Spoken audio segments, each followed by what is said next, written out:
Welcome back, everyone, to the Hearthstone Global Games. I've already had enough of Sottle and replaced him with my good friend Lothar. How are you doing today? I'm great. I was watching this game. I was like, no way! It was kind of crazy, wasn't it? Well, no way won. Yeah, but Yeah. I wanted to pass over that terrible joke.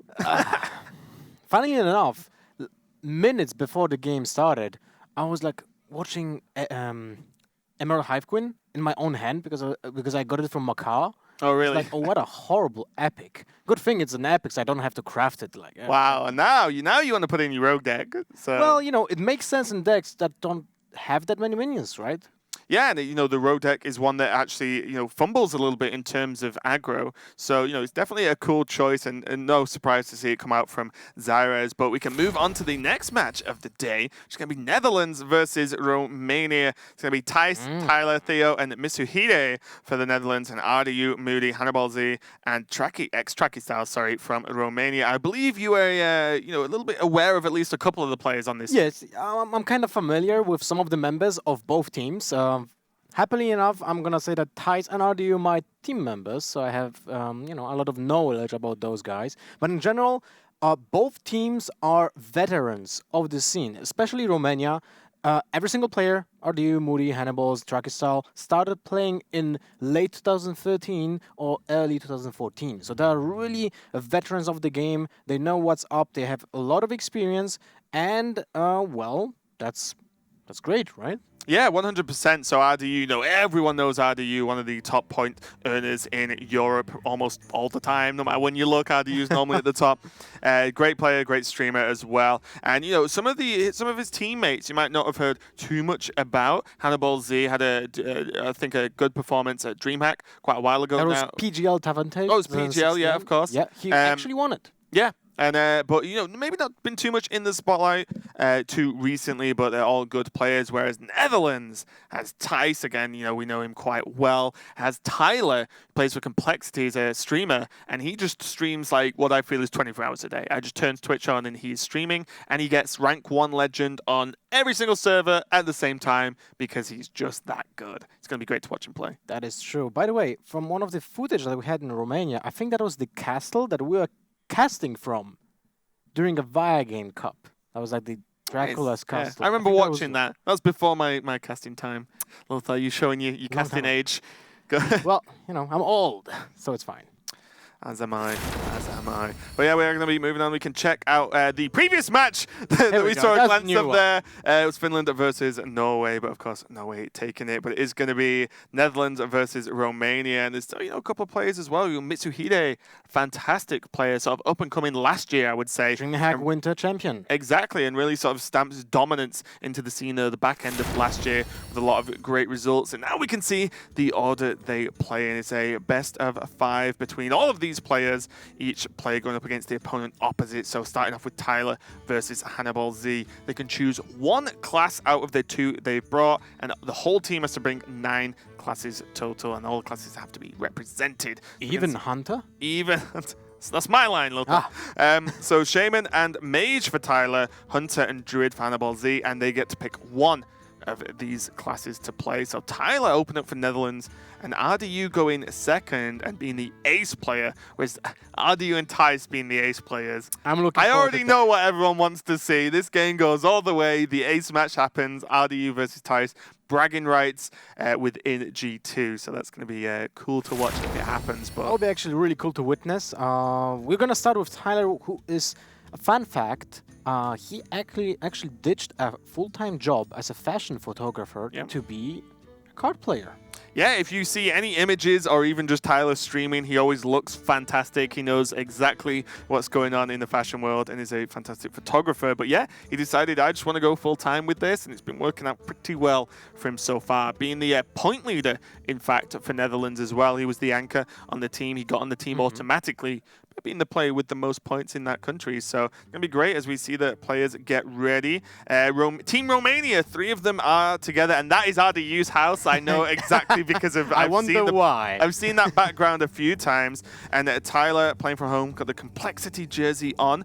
Bear in mind that both teams are on comms as well. So this is not a 3v1, as the cameras may allude to, but both teams are in full communication with each other, either together, as me and Lothar are sat next to each other in a close vicinity, or on voice comms through something as well. So these players, it is a fair fight. Yeah, it is. And well, luckily enough for the Romanian players, most of them are living in Bucharest, so it's kind of easy to get along, in one room, just play the game. Oh, see, we have some facts here. Yeah, this is what I was talking about, Tyler. 7 top 10 legend finishes out of the past 10 months. Absolutely incredible. And as you can see, he's held rank 1 legend on Europe, America, and Asia at the same time, which is just stupid. It's just too good. I don't know how he does it. It's absolutely incredible. I think only one player had that feat so far. That was Xixo, if I remember. I think so, yeah. Wasn't that only on 2? Oh, I might be wrong. Maybe. Anyway. Okay, but Hannibals earned 27 HCT points in 2016, the third highest total in Romania. Won what we talked about already, PGL Tavern Tales in 2016. Competed in the winter and spring HCT preliminaries in 2016. And, yeah. Not everyone from Romania is a vampire, apparently, as well. That's what he wants to... That's Wasn't aware of he that. wants to get out. Yeah, me neither, actually. I mean, I spent some time with Radu. There could be a vampire for all I knew, but we're going to get into the first game of the Netherlands versus Romania. Tyler versus Hannibal Z. It's going to be Tyler on the Elemental Shaman, Hannibal Z on what appears to be good old Jade Druid. I'm a big fan. I know, this is your favorite deck, right? Yeah, it is my favorite deck, definitely, of all time. As much as I love Jade Idol, I would like to say that Subtle loves the Quest Rogue. It's the same kind of love. Yeah. Burgerbilly, the new, I wouldn't say maybe staple the same way as Azure Drake was in the previous metagame, but it seems like the new 5-drop to go for if you're not playing a tribe, like an elemental, and you have spot for, a flex spot for a neutral minion. And Burgerbilly seems the guy for the job. Yeah.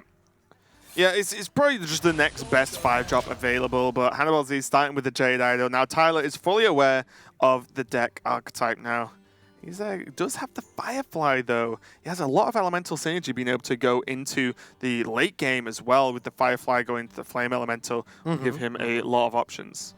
Well, the interesting fact about Firefly is that when you play the Firefly, you get back the Flame Elemental, which then can be decreased in cost by the Fire Plume, and then you're Play able... whatever you want. Yes, but what is even more important, you can trigger the elemental thing, the elemental keyword for the next turn without any effort. You can play something else, like a spell, or a minion that is not an elemental, because it's Stone Shaper, an example, but you can still trigger it for the next turn because you have a 0-mana Flame Elemental. Instrumental to the strategy. Yeah, he can beat the Stone Shaper issue. At the moment, Tyler does have a 2 and a 3 drop to go as well. Okay, chaining this. He can deal with this Jade now. And this is what we talk about the Firefly just being so resilient as a 1-mana 1/2 that generates a 1/2 in your hand as well. So looking pretty good. Is this enough value, though, for the elemental to be played this turn? It does reduce elementals down by 1, makes the flame elemental 0, but there's only the Tar Creeper effects for a 2-drop. Doesn't really look too good. 2 Jade Lightnings in hand already, decreasing the value of Fire Plume. So this is the problem that you have usually with the elementals. If you just draw the different order, you draw spells first instead of minions, you kind of fall behind. But you need to be on board, especially against Druid, which always wants to be ahead of the curve with Kazakh Innovate, Wild Growth. But fortunately for Tyler and the Netherlands team, they didn't draw any acceleration at all. Yeah, and even the hand in general is quite late. There is Nourish for turn 5 to be able to ramp up, but that is still quite a long way away. Gadget's hand not going to help them out. And Adi, you can already see, it's like, oh, come on, where's the ramp? Where's the ramp? You're not drawing it, you're doing it wrong for the Druid, but you can see the iconic duo nowadays, Burgerbilly and the Auctioneer are going hand in hand with each other because of the synergy with the additional coins. Hero Power going down to clean up the totem there. Now Tyler's got a few more choices. Can just drop the Tar Creeper this turn. Can develop the Elemental again, but it's just not going to be good enough as the Jade Claws are drawn. Should go Jade Claws, coin Jade Lightning, and just start getting all Jadey on him. just get aggressive. Tar Creeper, not really the card you want versus Jade Druid. Nah, not really. The defensive capabilities aren't needed. until the late game, and even in late game, it becomes more of a speed bump. It's definitely not needed against this type of deck, as you said, especially that it doesn't put any pressure on the Druid. Druid will just ignore it. At some point, he would drop a single minion that will just deal with the Tar Creeper with one swing, and that will be, well, end of the problem with the Tar. So the same goes for the Jade Lightnings. Usually want to use them. You can think about it like a weaker Fire Elemental. That's the purpose of the card. It creates a minion that deals damage, not the other way around. So you want to have it as a if you want to get back on the board, if you want to gain tempo, you use the Jade Lightning. So you can't really play it now. So you're pushed to play the Tar Creeper, and that's not really a problem for the Romanian team.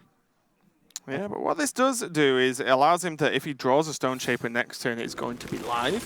And if he doesn't, then he can just play the Flame Elemental or one of the other options he has in hand and be able to just proc his 5-drop or 6-drop plays quite easily. You see Earthen Scales in the hand for Hannibal Z. Lovely card. Yeah, one of the new additions to Jade Druid. Normally, Jades are high enough health that when you use this card, it gives +1/+1 to a minion. Then its attack, you gain in armor. So if you have like even a 6/6, 5/5 Jade on board, you give it +1, make it a 6/6, and gain 6 armor. So that's actually a really good card for 1 mana. Yeah, it kind of shifted the place for Feral Rage. You didn't want to, like, at some points, in some scenarios, the 2 mana difference between Earthen Scale and the Feral Rage is that you can put it with the Gadget in turn. Yep. And that draws you additional cards, especially now that you can see the synergy between Burger Burly that will be dropped on turn 5. If we will give 1 coin, Romania will be able to play Gadget and Coin, Earthen Scale, just draw 2 cards, cycle, I made and the Gadget gain at health. 5/5. Yeah, Gadget at 5/5 Yeah. is actually pretty Good, deal yeah. with, right? I'd play that card. Although, Blaze Collar is a perfect answer. That's true. Right? So Romania will keep that in the back of the head. So see, the 5-plume Harbinger is going to come down now and reduce the cost of the Fire Elemental. So now Fire Elemental can be played on curve next turn, which means that this 0-mana Flame Elemental is still in the back pocket, ready to proc a turn when things get a little bit dry for Tyler and Team Netherlands here. That's true, and for Romania, there's not many options. They're aware that there might be a Fire Elemental next turn because of the Fire Plume, so even if they play Burger Burly, it will just be traded. And then, you have a terrible turn after that, because you can't play second Burger Burly. You need to play your Aya, which is a good trade, but it will most likely die because it's only 3 HP. Shaman has multiple ways of dealing that free damage, so they're aware that in a terrible spot if there will be a Fire Elemental. We'll see what Tyler chooses to do. Fire Elemental does make this pretty clean, but he does trade away the rest of his board to this. And this is the downside of the Tar creatures, is that on your own turn, they are not very good at trading down minions. You might even see a Jade Lightning and then trade the 2 minions in, and maybe even coin Jade Claws. Might be an option as well. If you coin the Jade Claws out, you're overloaded for 1, but then next turn you can still play the Fire Elemental and then proc future Elemental turns after that. This might be the turn you squeeze it in. That's true. If you're gonna go the route with the Jade Lightning and the Jade Claw, I think you probably will play the Flame Elemental as well, just to have the Elemental trigger for next turn in case you top deck something more important. Yeah, the Servant of Kalimos, that would be Examples. different. That's like the MVP of the entire deck. Yeah. Feels like it. It just gives you so much fuel in the next turns, because usually Elementals bring something more than just the body to the table. Interesting enough, more push, no trade. Yeah, well now because the Tar Creature's offensive capabilities on your opponent's turn means that the Tar Creeper will trade directly into Burgly Bully, and Tyler not needing to cast a spell that turn means that this is completely okay for him. The Tar Elemental needs to actually just be cleared off one way or another if a different spell is used.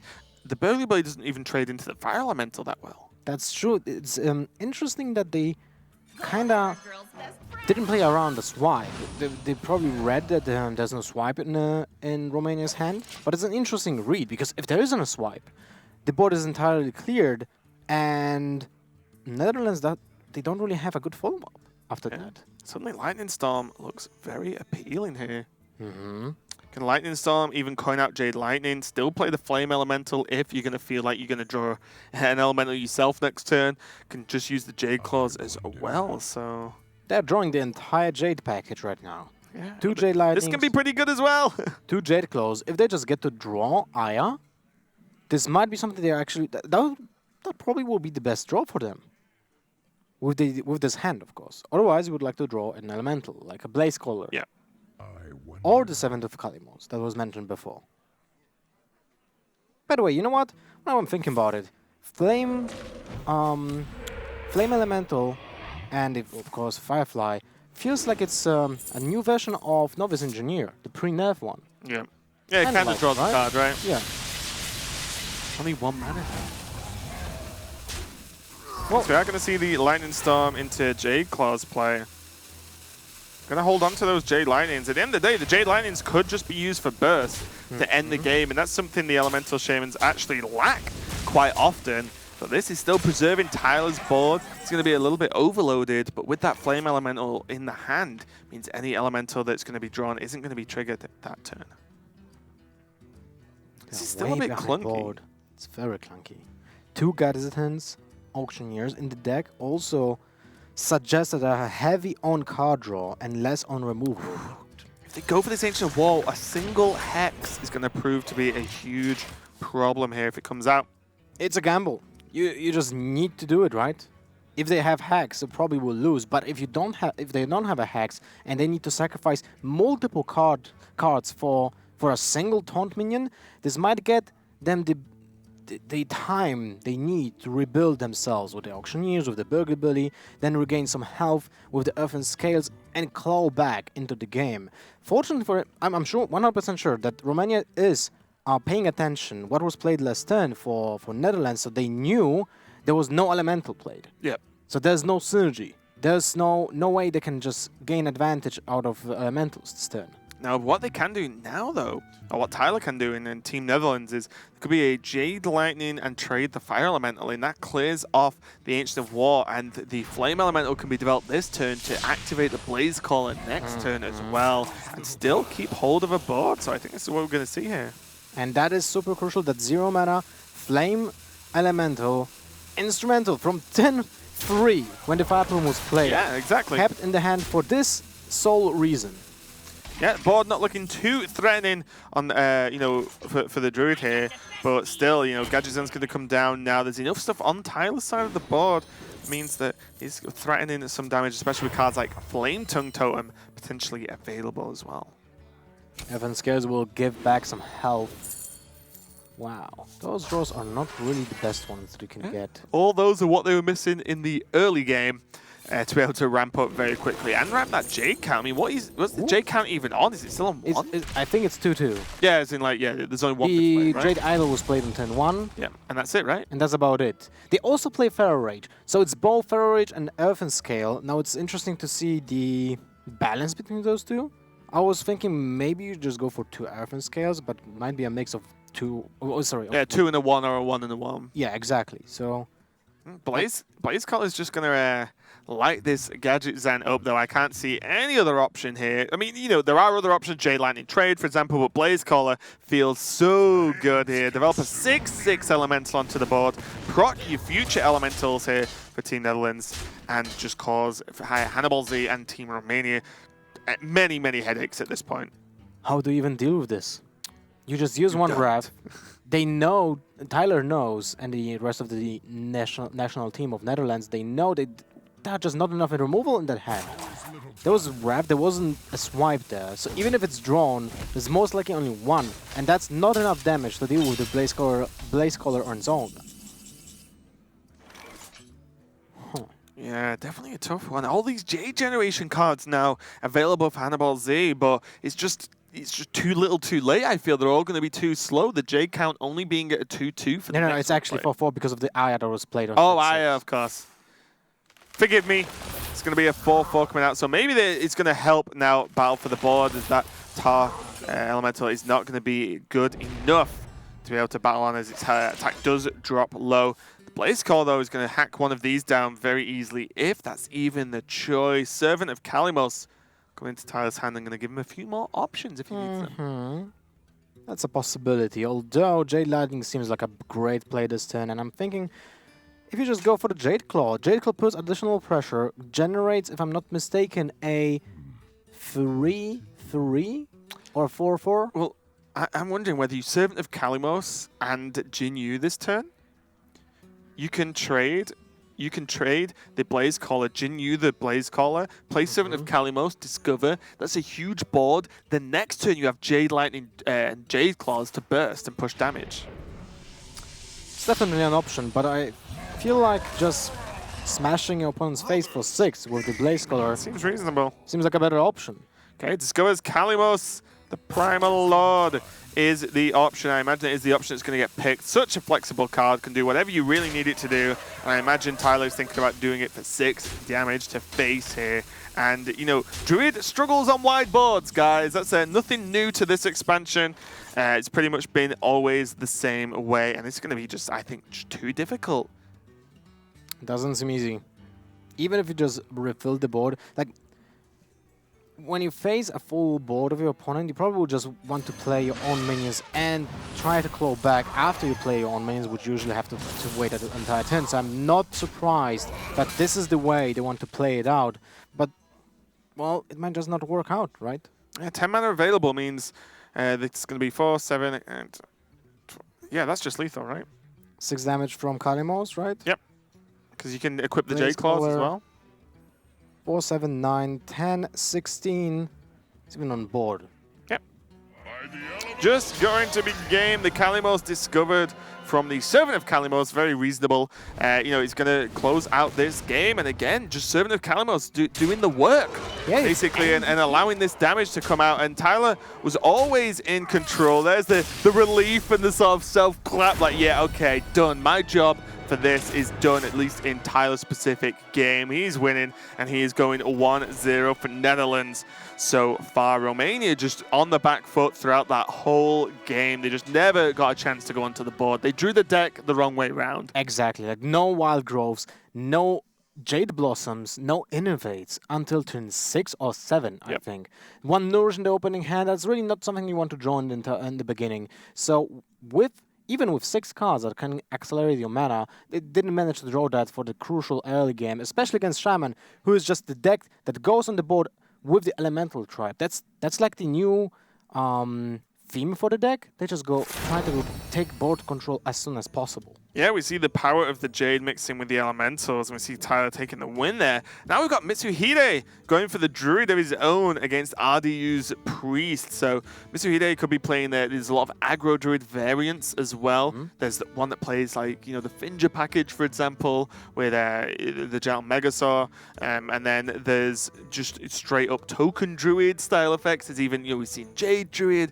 There's been some Ramp Druids with tons of late game minions like Yashiraj as well. So a lot of options in RDU on the Priest. Again, we've talked a lot about Dragon Priest, but it could just still be the sort of spell-heavy combo-style Priest as well. Basically, when I think about every single deck nowadays, it's like, well, there's at least 2 archetypes that are completely different from each other, right?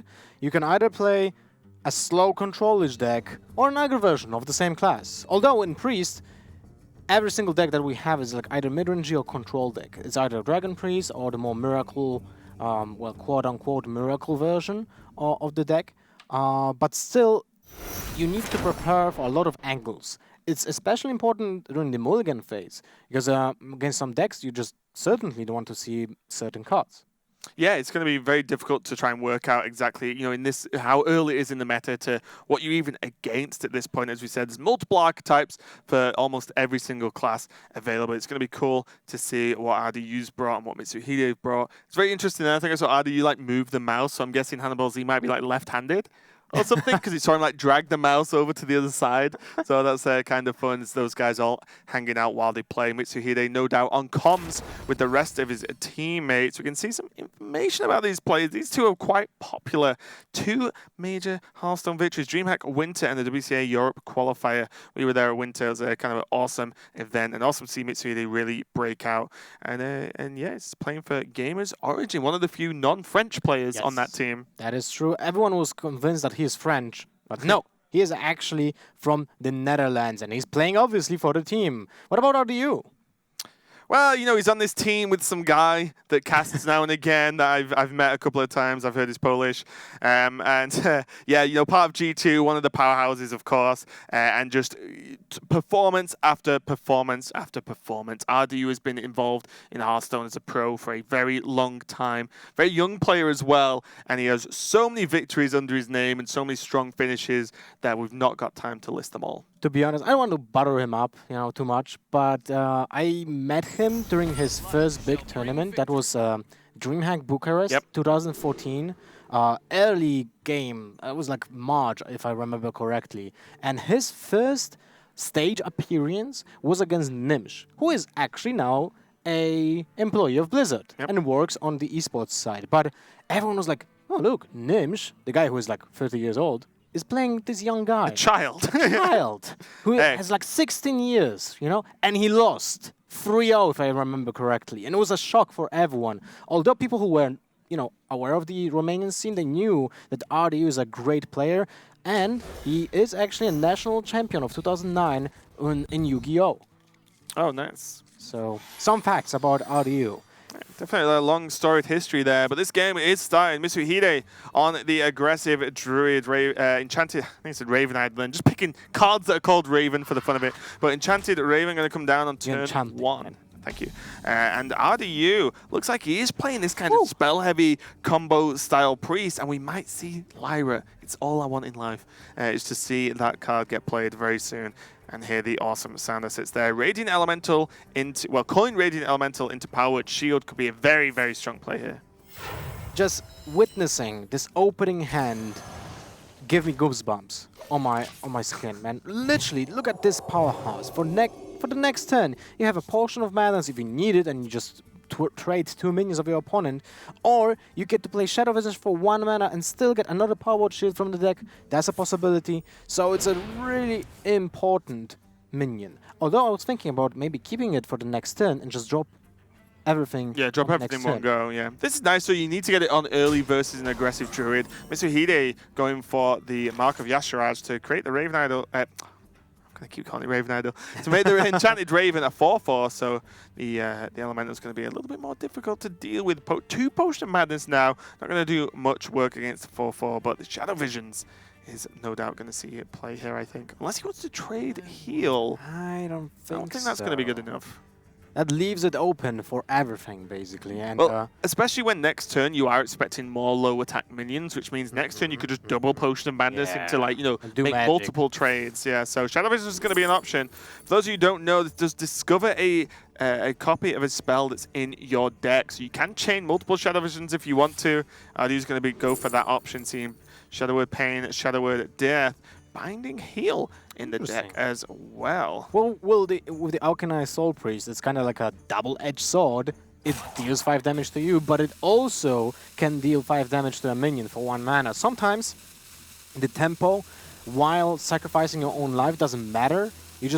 The tempo matters. The life doesn't matter, right? Yeah, but speaking of, the Alkanai Soul Priest, Circle of Healing was a great choice there. You're against a board-focused, aggressive deck. Being able to just turn 4 Soul Priest, deal 4 damage to the board is absolutely fantastic for the Priest. The oldest combo in the game. Exactly. That's if you've not been Alkanai Circled, you have not played the game for long enough. Reverse time. Or play currently, I guess. This is one of the strong decks. Mitsuhide has Egg Napper available on 3 if he really wants it, but really needs to think about how he wants to deal with this Elemental, as it is going to cause huge problems for him going forward, and he might even go for the Ravasaur Runt into a Mark of the Lotus to be able to go for a clean trade, create a 3/3. You don't really adapt, but it's a 3/3 on board. I like it a lot, to be honest.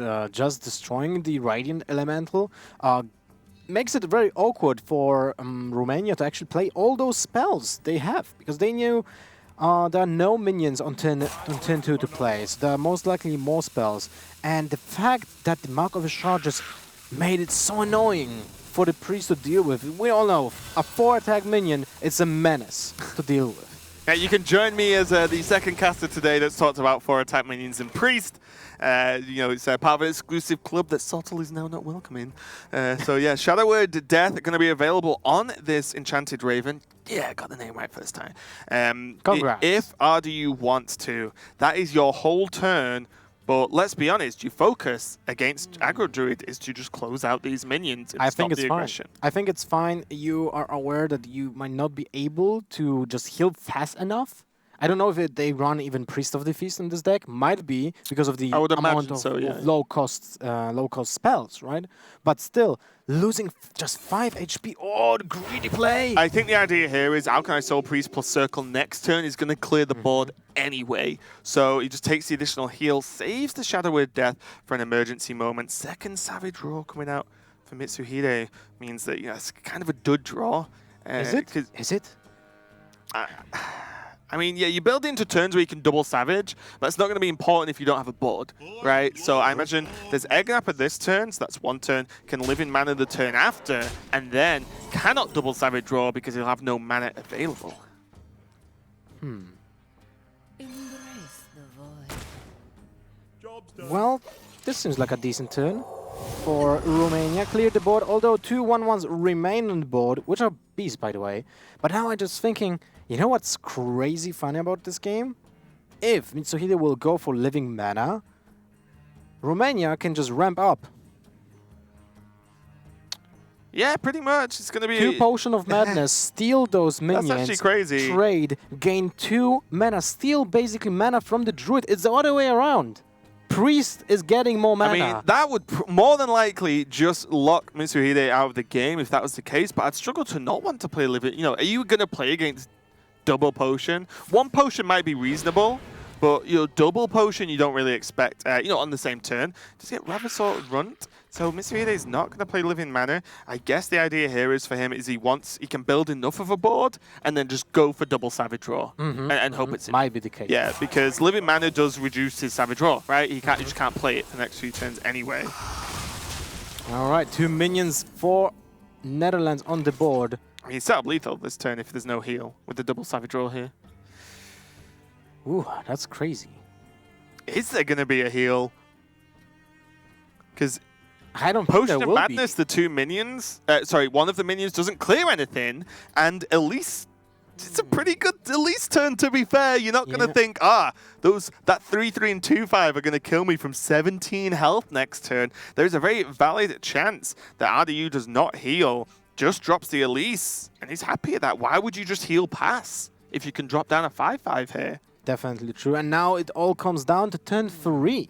The Shadow Word Death that they held off for so long is still useless. And this is the reason why I wanted just to play it on turn 3. You essentially heal for 5. You lose a card, but you would be okay if that card just heals for free. Yeah. For 5 damage, sorry. Yeah. Because It's it would gonna have be killed Elise. it, right? Oh man, that is Aggro it. Druid, indeed. Ravasaur Run and a Raptor from Eggnapper combined with double Savage Roar. Mitsuhide probably just saying to the guys, yeah, this is a funny one, isn't it? Double Savage Roar is going to end this game. Let's see Romania's response here. I can just imagine it. Yep, cannot believe it. And he's like, yeah, okay, they got me. It's going to be a very quick game, and Netherlands going to a very quick 2-0 over Romania here. That is true. I still think that Shadow Word Death was just a mistake. Might have just been a little bit too greedy.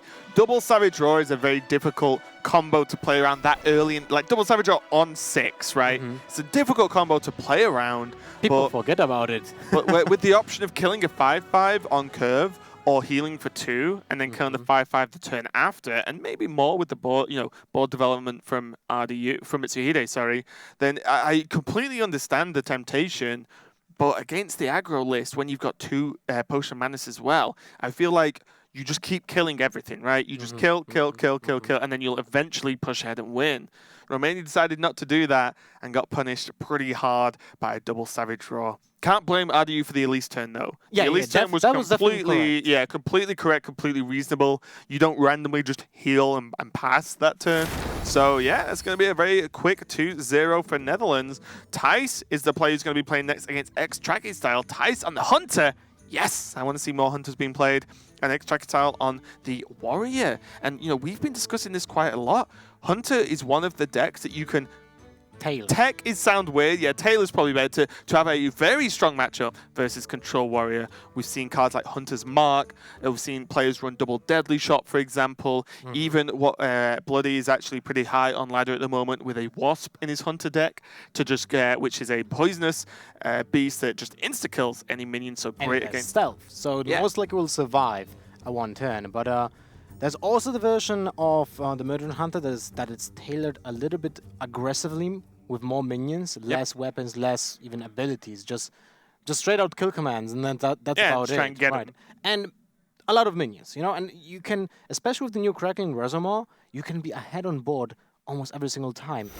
Alley Cat allows you to play Crackling Reservoir almost against everyone apart from a Pirate Warrior with an Zoff First Mate and Patches, because that clears both. But if you have Alley Cat Going first, the Crackling Reservoir always has a target for it, and that's insane when you think about it, because the adapts are bringing so much value to the table. At the same time, you have access to the late game, like Bitter Hydras, which I like to call them, and Savannah Highmanes, which are always great threat against any control deck. On the flip side, Extracky Star could just be playing Pirate Warrior, and that whole conversation would be void. But yeah, you know, you can see some information on Tice, but if you don't know who he is, then you've been under a rock, I believe, or just new to Hearthstone. So Tice is one of the prominent figures, a huge streamer, multiple-time European champion as well. Definitely wasn't too happy with his performance at BlizzCon last year, so you know, wants to really push himself forward this year. Extracky Style,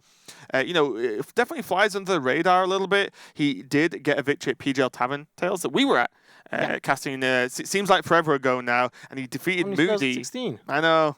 Defeated Moody in the finals, who is also on Team Romania. So these players have played against each other and probably, you know, many, many times. And again, with sort of RDU kind of, you know, leading the pack, I would say, in terms of Romania. But Extracky Style, definitely no pushover. And I believe one of the decks he actually won with was Hunter as well. So he'll be going up against that deck now. I can't remember that. Yeah, he played Face Hunter. I remember people who play Hunter, okay? That's one thing that's stored up here. Don't need to do any research on that one. But important thing, it's 2-0. Match point for Netherlands. If Romania will not pull it through, there might be the second team to get swept, and look at that. So it's Pirate Warrior. And by the way, Hunter kind of runs Galactic Crawler most of the time at the moment. Sometimes 1, sometimes 2. And going second, Coin Crawler. Get him! God. And even Firefly, a card we've discussed at quite a large extent already today. This is only match 2 of the day, but Firefly, such a high value minion. Isn't a beast, so can't gain value from the adapt from the Razormaw, but just having those dudes on the board is fantastic. Kindly Grandmother, less impactful against Pirate Warrior, but my lord, double Galactic Crawlers. They are the bad omen of pirates, it seems. They get beaten up by crabs pretty harsh, and even getting them on the first mates means pretty much Totem Golem is back in the game. Yeah, and to be honest, now it's all about Netherlands having the read, right? Do we keep both or do we keep one? Oh, you keep both. Well, you're not sure if you're facing a Control or Pirate Warrior. Oh, there's the smile from Tice. They are all laughing on comms, no doubt. All he's thinking is, got him. Extracky Style is going to be in a tough spot here. This is, as you said, match point. The winner of this game, well, if Netherlands, wins this game, they take the match 3-0 over Romania. But still, it might actually not be coin out Golaka if you think about it. Actually, Firefly coin Flame Elemental, get 2 1-2s on the board, and then then the pirates that get played going forward get killed, and you 1-2s actually, fight for the board very well. And also a very important fact is that Golaka Crawls just destroy every single pirate. Yeah, any pirate. It's 1-1, it's 5-4, doesn't matter. It can be a Corsair, it can be a, Zot First Mate, Bloodcell Cultist. It just Sky Captain Crag, even. Yeah. If we're going to see that card, it will. Galactic Crawler eats them all with 0 prejudice. And unfortunately, this is going to sound funny, but unfortunately for Tice, there is only a Zot's First Mate for number 2 in hand to play on turn 2 for Extracky Style. I'm pretty sure Tice would have liked the Raider as well, to just come out, to on curve, just to be able to snipe that one. But another 1-1 isn't what he wants to see here. Well, it might not even get played next turn because of the fact that you will lose your weapon and there's still a 1/2 minion on board. And what's really nice here, and we'll probably find out afterwards, but Grandmother was in the opening hand as well. It was a full keep from Tice, and Grandmother is the backup plan. That means if for some reason there are no pirates, I can just play a Grandmother instead on 2 if you really want to, right? And this is probably a nod to the potential Taunt Warrior, but this is going to work out really well because he can just play the Grandmother this turn and feel pretty safe and still have a good 2-drop to play, then go into the Crawlers 3 and 4 if he really needs to. That is true. I like the Grandmother on turn 2, although, to be honest, I feel like this this hand was a kind of a greedy keep, because in case they will just face a Counter Warrior, a Quest Warrior, the double Golaka Crawlers are not really the best option to just face anything. That's true, but I think what's good about it is you can just spam them out early game, and then because you've kept so many low cards, then you're probably going to draw into your bigger guys. So, I think it was completely reasonable for the chance of the hard win. Ty's just giggling to himself, and I don't blame him. I kind of would be as well if I was in his position. Talking to his teammates, just laughing around here because he can just insta-kill whatever he wants. He has the second Crawler. Play my card first, get a second Crawler.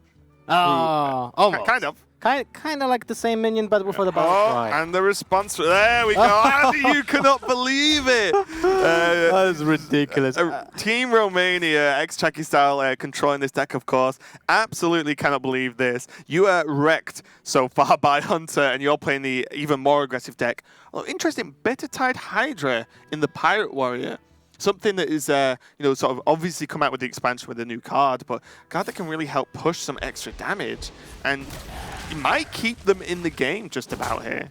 If this is standard Pirate Warrior, they'd be in a nightmarish spot. But yeah, that's true, but still, it doesn't really look great. The Hyena made back into the deck, and I love it. A lot of decks are just, they don't have the response to a Hyena. Suddenly, 2 small beasts to Alikas or Unleash the Hounds just trades for minions. Suddenly, for 2 mana, there's a 6/4 Hydra just staring at you. Hyena staring at you. And what do you do with it? Well, as well, if they do have the answer, it's normally a direct hard answer, which means they don't have the answer for your next stuff. Like they actually have to kill it. It's very similar to a Frothing Berserker, right? You have to kill it. And if you don't, you normally die. And if you do, then you've used up resources. And then the next few drops are going to be more impactful. Tice has a multitude of 2-drops to play here. The hook is still only 1 attack, right? Yes, it is 1 attack. Do you ever just drop the Hyena then? Hyena in a 2-drop? How did he kill it? Yeah, I like it. Okay, looks like Tice is going for the Crocodile here. Well, to be honest, he has the Rhino, right? So with the Rhino, the idea maybe is to Rhino Hyena in a couple of turns' time, which means that he can, 3 turns' time, but actually get off some kind of combo later on and kind of just win out the game. And Striker Style has a few options now, none of them fantastic. Do you just slam Hydra? I think you have to. The only problem is that your opponent actually has multiple minions that will deal the damage while trading. So you don't necessarily do what you would like to do with this deck. You will lose health when you lose a minion, and you're playing against a Hunter. That kind of tells a story here that the Hunter might be doing something that they wanted to do anyway. Yeah, definitely a tough call. Striker Style, they're now going for the route of the Arcanite Reaper into trade. So trying to secure the board for the Hydra to snap them back into position and try and clinch the win there, but it's just not going to work. There is now just Direwolf Alpha with Animal Companion this turn. Very clean turn 5, because you don't want the Rhino this turn, because 1, it dies to Arcanite Reaper, of course, but also you can't trade the Grandmother in to get that double value. It seems like a great turn for Tice and the Netherlands team. I mean, let's be honest. After 2 Golaka Crawlers, eating 2 Pirates, and 1 Pirate was basically... the Firefly as well. Yeah, one of the Pirates was basically like a time warp. You lost an entire turn. No, it doesn't work. Okay, with this Misha as well, there's 7 damage minimum coming out. You can kill off the Direwolf now with this trade, but so much damage. Hunt Hero Power, Tundra Rhino for an additional 2, although it won't make much difference this turn. Unless he wants to double trade and then still charge with the 3-2. Definitely. I doubt it. Seems like a good option. I mean, you can also ignore it, but then you can't play the Thunder Rhino. I think I just like the Grandmother. Grandmother hero power this turn, go face. You're on 27, you're never going to die. And then next turn, you Rhino into Hyena, trade the Grandmothers in if you really need to, and then just create a massive Hyena. But again, let's be honest, Tyce can probably just do what he wants at this point. Double trade the Hyena now, preemptively build up the damage, doesn't need Thunder Rhino anymore, and the Arcanite Reaper's gone, and it's not like Extractile could take the damage to face anyway. Yeah, well, this is the spot when you're like, yeah, This is the spot where you go bottom right. This is the match when you just can't win. Yeah. Everything worked against you. 2 Golaka Crawlers proof that Netherlands Hunter actually was tailored against Romania. It felt like, yeah, you know what? I know RDU. I know that he might convince them to play Pirate Just Warrior. Jam Pirates. Yeah. Yeah, I mean, and you know what? That was a completely blowout game. If you've ever played Hearthstone, you will have queued on ladder and just straight up lost from turn 1. You know, like those games happen. Very unfortunate for Romania that game happened in a decider game. So Netherlands beats out Romania very quickly in a 3-0 fashion. What an explosive way to beat them out there. And Romania, one of the hard teams in the group. You were definitely one of the best teams in the entire competition, and yet here they are losing 3-0 to Netherlands. Although we can argue which team is better team on paper. Both have top competitors, and I feel like it's okay. Both have G2 members, so you know they're both pretty good. I know what you're trying to say, Yeah, Lothar. we'll I'll be the unbiased one. I believe overall Netherlands is a stronger team because you know RDU is a great competitor, but Netherlands has multiple players that are playing at the top of the game and have been for a long time now. But yeah, the 3-0 victory is absolutely fantastic for those guys, and they're in our group as well, the UK group. Netherlands getting a strong win there, 3-0 win, very important. And we've got United Kingdom versus the United States coming up later on today. But yeah, that was Golaka Crawlers, man. Golaka Crawlers are insane, but this is a tough group. The loss. Thailand as well. Yeah, definitely no pushovers. Definitely, there's actually no pushovers here in this group, and the fact that you lose an 0-3 in your opening match puts you really in a bad spot when it comes to the tiebreakers. Yeah. So Romania definitely needs to step up and win the next matches 3-0 as well to just get back to that point, to those tiebreakers, deciders. Yeah, exactly. And, you know, especially this group is there are no easy matches. There are no matches where you rock and you're like, I got this. You know, there are so many difficult ones. Even if there's one you feel favored in terms of like team skill, you have to win it. You have to, because there's a higher chance of you losing against, you know, some of the harder teams as well. So definitely great to see all these players and how this is going to work out over the next few weeks. But we've got more Hearthstone coming up very, very shortly. We're going to take a quick break and we'll be right back.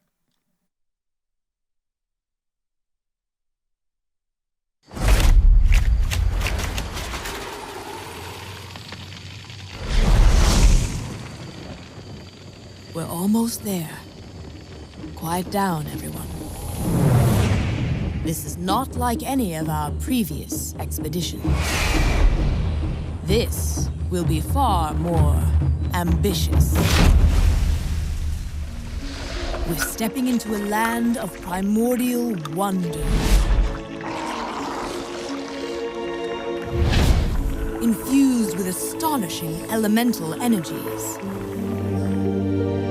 The plant life here holds very unusual properties. So don't touch anything. And while you may be excited to see the local fauna, you might want to make sure they don't see you. Because their powers of adaptation are devastating.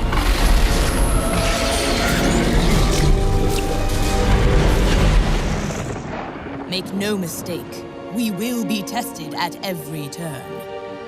But if we stay on our guard, we might just survive. Now then, are you ready? Then let's journey into Ongoro Crater.